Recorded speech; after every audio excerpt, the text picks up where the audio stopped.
غافل کبھی نہ بنے۔ قرآن مجید فرقان حمید نے ارشاد فرمایا کہ اقترب للناس حسابہم، فرمایا لوگوں کے حساب کا وقت قریب آ گیا، وہم فی غفلۃ معرضون، اور وہ ابھی بھی غفلت میں منہ پھیرے ہوئے ہیں۔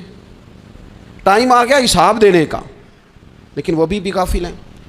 ہمارے جو زیادہ تر نقصان زندگی میں ہوئے ہیں وہ صرف ہماری غفلت کی وجہ سے ہوئے۔ ہم نے چیزوں پر توجہ نہیں دی، چیزیں گڑبڑ ہو گئیں۔ جس آدمی نے پھول لگائے ہوں، پھل لگائے ہوں، کھیتی لگائی ہو، وہ دانہ ڈال کے پانی دے کے فارغ نہیں ہو سکتا، اسے توجہ کرنی پڑتی ہے۔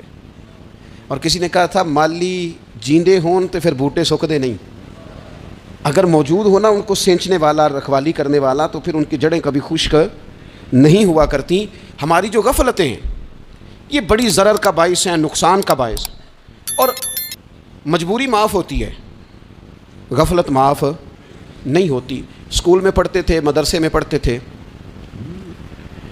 تو ایک مجبوری ہو گئی جی، خدا نخواستہ گھر میں کوئی پریشانی ہو گئی تو اساتذہ اس پر سزا نہیں دیتے۔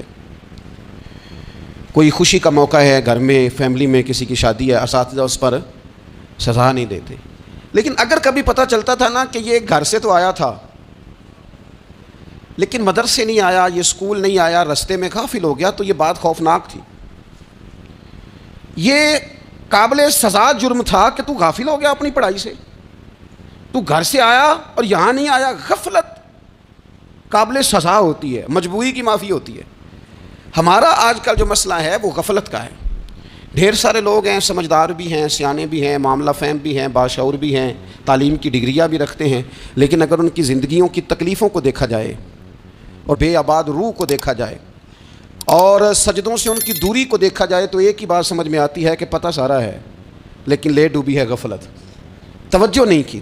لائق بچہ بھی نالائق ترین زندگی گزارتا ہے، اس لیے کہ اس کے لائق ہونے کے ساتھ ساتھ اس کا توجہ کرنا بھی تو ضروری ہے نا۔ نرے لائق کا کیا فائدہ اگر وہ محنتی نہیں، اگر وہ توجہ ہی نہیں کرتا، اپنا سبق دھیان سے سنتا پڑھتا ہی نہیں، تو جتنا مرضی لائق ہو پیچھے رہ جائے گا۔ اور کئی نالائق ہوتے ہیں، رٹا لگا کے پاس ہوتے ہیں، پر چلو رٹا تو لگاتے ہیں نا، محنت تو کرتے ہیں نا، جد و جہد تو کرتے ہیں۔ کئی نالائق جد و جہد کے باعث آگے گزر جاتے ہیں اور کوئی اسی چکر میں رہ جاتے ہیں، میں بڑا لائق ہوں، کل پڑھ لوں گا، پرسوں پڑھ لوں گا، ہفتہ تیاری کر کے پاس ہو جاؤں گا۔ اپنی زندگی سے غفلت کا پردہ اٹھائیں۔ اور غفلت اس کے لیے فیصلہ کرنے کی ضرورت ہوتی ہے، پلاننگ کرنے کی نہیں، فیصلہ کرنے کی ضرورت ہوتی ہے کہ میں نے اب غفلت کرنی۔ ہم نہ جب بھی کوئی پروگرام بناتے ہیں تو منصوبہ بندی شروع کر دیں، منصوبہ بندی نہ کریں، فیصلہ کریں، کہیں کہ میں نے غافل نہیں ہونا۔ غفلت غرق دنیا کا نام ہے، اپنے آپ کو غفلت سے بچائیں۔ آپ دیکھیں حضرت کعب بن مالک رضی اللہ تعالیٰ عنہ فرماتے ہیں، بخاری میں موجود ہے، فرماتے ہیں کہ جنگ میں پیچھے رہ گیا تھا، میرا خیال تھا کل چلا جاؤں گا، گھوڑے اور سواریاں میرے پاس تیز ہیں، مضبوط ہیں، پرسوں چلا جاؤں گا، تیزی سے بھاگ کے میں پہنچ جاؤں گا، میں قافلے کے ساتھ شامل ہو جاؤں گا، لیکن بس تھوڑی سستی ہو گئی، ذرا غفلت ہو گئی۔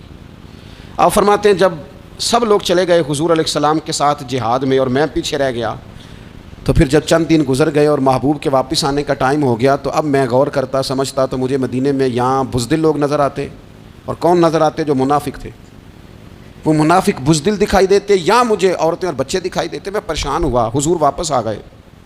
جنہوں نے بہانے کیے تھے نا منافقین نے، یہ مجبوری تھی اس لیے نہیں جہاد پہ گئے، یہ جنہوں نے بہانے کیے تھے انہیں مل گئی معافی، اور میں نے سچ بولا، میں نے کہا یا رسول اللہ میں غافل ہو گیا تھا۔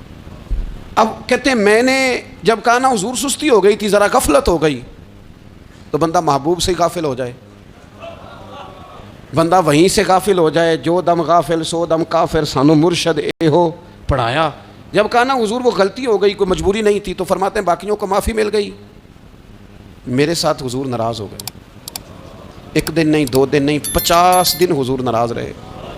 مدینے کی گلیوں نے مجھے پہچاننا چھوڑ دیا، در و دیوار سے مجھے یوں لگتا تھا کہ میں پردیسی ہوں۔